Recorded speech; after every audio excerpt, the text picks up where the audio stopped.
தமிழ்நாட்டில் 8 போக்குவரத்து கழகங்களில் காலியாக உள்ள 3274 ஓட்டுநர் நடத்துனர் பணியிடங்களுக்கு விண்ணப்பிக்கலாம் என்ற ஒரு அறிவிப்பு வெளியாகி இருக்கிறது.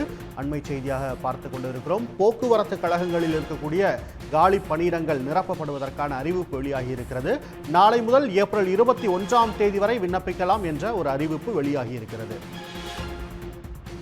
மேலதிக விவரங்களுக்கு செய்தியாளர் கண்ணன் இணைகிறார். கண்ணன், விவரங்கள்.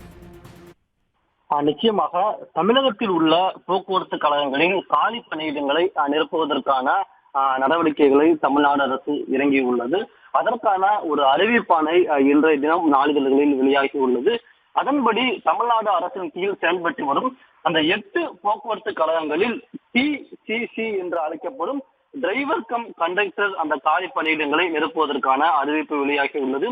அதன்படி 3274 ஓட்டுநர் நடத்துனர் பணியிடங்களை நிரப்புவதற்கான அறிவிப்பானது வெளியாகி உள்ளது. அதை பொறுத்தவரையில் சென்னை மாநகர போக்குவரத்து கழகத்தை பொறுத்தவரையில் 364 பணியிடங்கள், எஸ்சிடிசி என்று அழைக்கப்படும் விரைவு போக்குவரத்து கழகங்களை பொறுத்தவரையில் 318 பணியிடங்கள், விழுப்புரம் போக்குவரத்து கழகத்தில் 322, கும்பகோணத்தில் 756, சேலத்தில் 486, கோயம்புத்தூரில் 344, மதுரையில் 322, திருநெல்வேலியில் 362 என்று மொத்தம் 3274 ஓட்டுநர் நடத்துனர் பணியிடங்களை நிரப்புவதற்கான அறிவிப்பாணையானது வெளியிடப்பட்டுள்ளது. இந்த அறிவிப்பாணையில் அவர்கள் 10ஆம் வகுப்பு பாஸ் செய்து இருக்க வேண்டும். 1/7/2025 படி 24 வயது பூர்த்தி அடைந்திருக்க வேண்டும் உள்ளிட்ட பல்வேறு வழிமுறைகள் வெளியிடப்பட்டுள்ளது. மேலும் உயரம் 160 சென்டிமீட்டர் இருக்க வேண்டும். குறைந்தபட்ச எடையானது 50 கிலோ இருக்க வேண்டும் என்று தெரிவிக்கப்பட்டுள்ளது.